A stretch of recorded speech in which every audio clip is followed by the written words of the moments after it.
లూకా సువార్త 15వ అధ్యాయము 19-20 వచనాలు.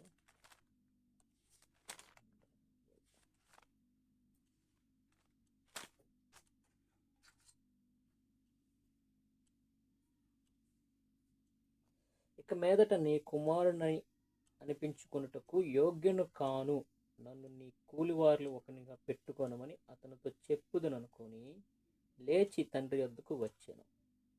వాడింకా దూరముగా ఉన్నప్పుడు తండ్రి వానిని చూచి కనికరపడి పరిగెత్తి వాని మెడ మీదకి పడి ముద్దు పెట్టుకొనెను. ఇది ఒక ఇద్దరు వ్యక్తుల మధ్య జరుగుతున్న సంభాషణ. అంటే హృదయ సంభాషణ, అలాగే క్రియ రూపంలో చూపిస్తున్నాక ఇది మనం చూస్తున్నాం అన్నమాట. వారిద్దరు అంటే ఒకరు తండ్రి, ఇంకోరు కుమారుడు.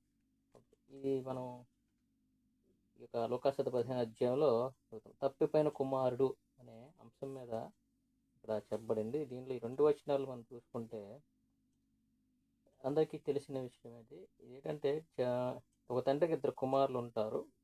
ఈ అధ్యాయం చదువుతున్నప్పుడు మనకి ఇది తెలుసుకుంటుంది అన్నమాట. ఒక మనిషికి 2 కుమారులు ఉంటారు. 11వ వచనంలో వాళ్ళ చిన్నవాడు అక్కడి నుంచి చదువుకెళ్తాను. ఒక చిన్నవాడు తండ్రి ఆస్తుల్లో నాకు వచ్చు భాగ్యము అని తన తండ్రిని అడుగుగా అతడు వానికి తన ఆస్తిని పంచిపెట్టాడు. అంటే 2 కుమారులు ఉన్నారు. వారు ఎదిగారు. ఎదిగిన తర్వాత వారికి ఒక వయసు వచ్చింది. వారి స్వకీయంగా వారు బతికే ఆలోచన వచ్చినప్పుడు చిన్న కుమారుడు వాళ్ళ తండ్రిని అడుగుతానమాట. నాకు ఆస్తి వచ్చు భాగమును నాకు ఇమ్మని అతని తండ్రిని అడిగాడు. తండ్రి కూడా ఎటువంటి ఇబ్బంది కలగకుండా తనకు రావాల్సిన ఆస్తిని తనకి పంచిపెట్టాడు. 11వ వచనంలో కొన్ని దినములైన తర్వాత ఆ చిన్న కుమారుడు సమస్తమును కూర్చుకొని దూరదేశముకు ప్రయాణమైపోయి అచ్చట తన ఆస్తిని దుర్వ్యాపారము వలన పాడు చేశాను. అతను ఏం చేశాడంటే తండ్రి ఇచ్చిన ఆస్తిని చక్కగా సమకూర్చుకొని ఏవైతే ఉన్నాయో అవన్నీ కూడా సమకూర్చుకొని, అంటే ఒక ఇల్లు కానీ ల్యాండ్లు కానీ ఉన్న భూములు కానీ ఉన్న వాటిని అమ్ముకొని ఆ ధనం పట్టుకొని ఎక్కడికి వెళ్ళిపోయాడంటే దూర దేశానికి ప్రయాణమైపోయాడు. అయితే తన ఆస్తిని అంతా ఏం చేశాడు? దుర్వ్యాపారములకు పాడు చేశాడు. తన దుర్వ్యాపారం వలన అతను పాడు చేశాడు. ప్రతిదీ కూడా చెడు వాటికి ఉపయోగించి తన నాశనానికి తనకు గురి చేసుకున్నాడు. ప్రతిదీ కూడా పాడు చేసుకున్నాడు. అయితే ఇక్కడ మనం చూస్తున్న విషయం అదంతా 14 అదంతా ఖర్చు చేసిన తర్వాత ఆ దేశమందు గొప్ప కరువు రాగా వాడు ఇబ్బంది పడసాగి, అంటే మొత్తం ఆ దేశం ఆస్తి మొత్తం ఖర్చు అయిపోయింది. ఎందుకంటే ఇష్టానుసారంగా ఒక ప్లానింగ్ లేకుండా తన ఆస్తిని మొత్తం కూడా వ్యసనాలకు ఖర్చు పెట్టేశాడు.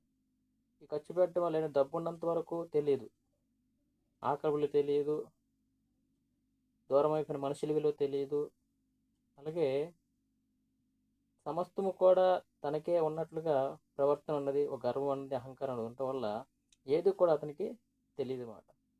ఒక్కసారి ఆ యొక్క డబ్బంతా ఆస్తి అంతా పోవడం వల్ల ఏం జరిగిందంటే మొత్తం కూడా ఆయనకి తెలిసి వచ్చింది. ఆకలి అంటే ఏ విధంగా ఉంటుంది, దాహం అంటే ఏ విధంగా ఉంటుంది, ఒకవేళ తనకు కావాల్సిన మనుషులు ఉంటే వాళ్ళు ఏం చేయగలుగుతారు అనే ఒక అంశం అనేది అతనికి గుర్తొచ్చింది అనమాట. అంతేకాకుండా ఆ దేశం మందు గొప్ప కరువు ఒకటి వచ్చిందన్నమాట.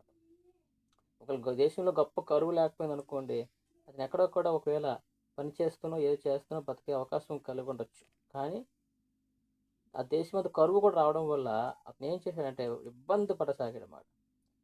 వెళ్ళి ఆ దేశస్తులు ఒకడు చెంత చేరాను. ఎలుగలో కష్టపడి ఒక దగ్గర అతను చేరడం జరిగింది. అతడు ఎవరంటే పందులు మేపుటకు తన పొలంలోనికి వాడిని పంపిన. ఎవరైతే ఇక్కడ పందులు అతనికి ఉన్నాయో పందులు మేపడానికి చిన్న కుమారుడైన అతన్ని అక్కడ పెట్టడం జరిగింది. వాడు పందులు తిని పొట్టుతో తన కడుపు నింపుకొని ఆశపడిన కానీ ఎవడను వానికి ఏమీ వేయలేదు.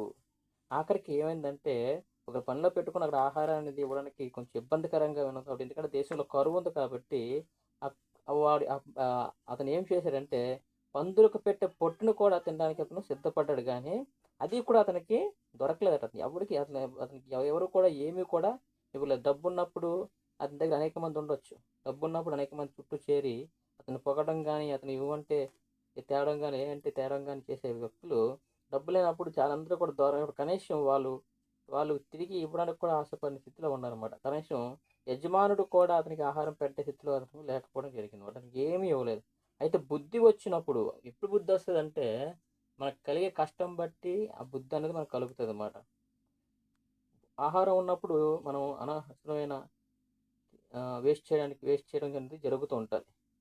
ఆహారం లేని సమయాల్లో ఆహార విలువ అన్నది తెలుస్తదనమాట. అలాగే డబ్బులున్న సమయంలో అనేక విధాలుగా మనం ఖర్చు పెట్టడానికి ప్రయత్నిస్తూ ఉంటాం. కానీ డబ్బు విలువ ఎప్పుడు తెలుసంటే, ఒక అవసరం వచ్చినప్పుడు డబ్బు లేనప్పుడు ఆ డబ్బు విలువ మనకి తెలుస్తదనమాట. అలాగే మనుషులు ఉన్నప్పుడు, కలిసి ఉన్నప్పుడు వారి విలువ తెలియదు కానీ, ఎప్పుడైతే మనుషులు దూరం అవుతారో, ఆ మనిషి యొక్క విలువ అనేది తెలుస్తది. ఆ విట్టి విధాన బుద్ధి మనకి వస్తదనమాట. ఆ బుద్ధి వచ్చిన వారిని, నా తండ్రి యొద్ద ఎంతోమంది కూలివాండ్రకు అన్నం సమృద్ధిగా ఉన్నది.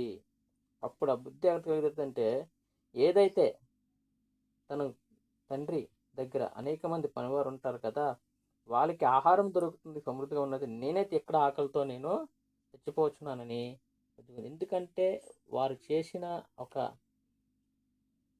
తెలివి తక్కువ పనికి ఇప్పుడు బాధపడుతున్నాడనమాట. అప్పుడు నేను లేచి నా తండ్రి యొద్దకు వెళ్ళి, తండ్రి నేను పరలోకమునకు విరోధముగాను, నీ ఎదుట నాకు పాపము చేసేతిని. ఎందుకంటే పరలోకం విరోధముగాను అంటే దేవుని చిత్తానికి విరోధంగా అతను పాపం చేసేవాడు. ఏం జరిగింది? దేవుడు తన తల్లిదండ్రులని సన్మానించమని, తల్లిదండ్రులను గౌరవించమని అన్నీ చేయమన్నారు కాబట్టి, తనకు తనగా విరోధం అనేది తెలియజేసుకున్నాడు కాబట్టి, మనం ధ్యానించవలసిన 2 వచనంలో, ఇక మీదట అంటే మారు మనస్సు కలిగి, బుద్ధి తెచ్చుకొని, నీ కుమారుడినని అనిపించుకొనుటకు కూడా పనికిరానంత యోగ్యుని కాను అని నన్ను నీ కూలివారులు ఒకనగా పెట్టుకొని అతనితో చెప్పుదననుకొని లేచి తండ్రి యొద్దకు వచ్చెను. అసలు కూలివారుగా కూడా వెళ్ళే అవకాశాన్ని అతను తనకు తగ్గించుకొని గుణాన్ని అతను ఏర్పాటు చేసుకున్నాడనమాట. ఎందుకంటే జరిగిన ఈ యొక్క విధానాలను బట్టి వృద్ధి తెచ్చుకొని, అంటే ఒకవేళ తండ్రి అంత గొప్ప ఆస్తిపరుడు, ఆ ఆస్తికి మొత్తం కూడా కుమారుడు అర్హుడు. అలాంటి స్థితి నుండి కూడా అతను తప్పిపోయి ఆఖరికి ఏ స్థితిలోకి వెళ్ళిపోతాను అనుకుంటాడంటే, తన తండ్రి దగ్గర పనిచేసే పనివాడి కింద వెళ్ళిపోదని ఒక తగ్గించుకొని గుణం, తనకు మారు మనసు పొంది అక్కడ తండ్రి దగ్గరికి వస్తున్నారనమాట. మరి తండ్రి యొక్క స్వభావం ఎలాగుంది? పిల్లలు ఎంత ఏం చేసినా సరే తల్లిదండ్రుల ప్రేమ చాలా విలువగా అతను ప్రేమ చూపిస్తూనే ఉంటారు. కొంతమంది వాళ్ళకి ఆహారం లేకపోయినా ఆహారాన్ని వారికి ఇవ్వడానికి ప్రయత్నిస్తారు. వాళ్ళు తిన్న పడుకోకపోయినా తనకు మంచి పరుపులతో పిల్లల్ని పడుకోబెట్టడానికి ప్రయత్నిస్తారు. తనకు బట్టలు లేకపోయినా మంచి బట్టలతో పిల్లల్ని చూడడానికి ప్రయత్నిస్తారు. తనకు చదువు లేకపోయినా మంచి చదువులతో పిల్లల్ని చూడడానికి చూస్తారు. అటువంటి ప్రేమని ఇక్కడ తండ్రి చూపిస్తాడనమాట. ఏం చేస్తాడంటే, తన ఆస్తిలో ఒక భాగాన్ని తీసుకెళ్ళిపోయి ఖర్చు పెట్టేశాడు కుమారుడు. అయినా సరే తనకు దూరం అయ్యాడు.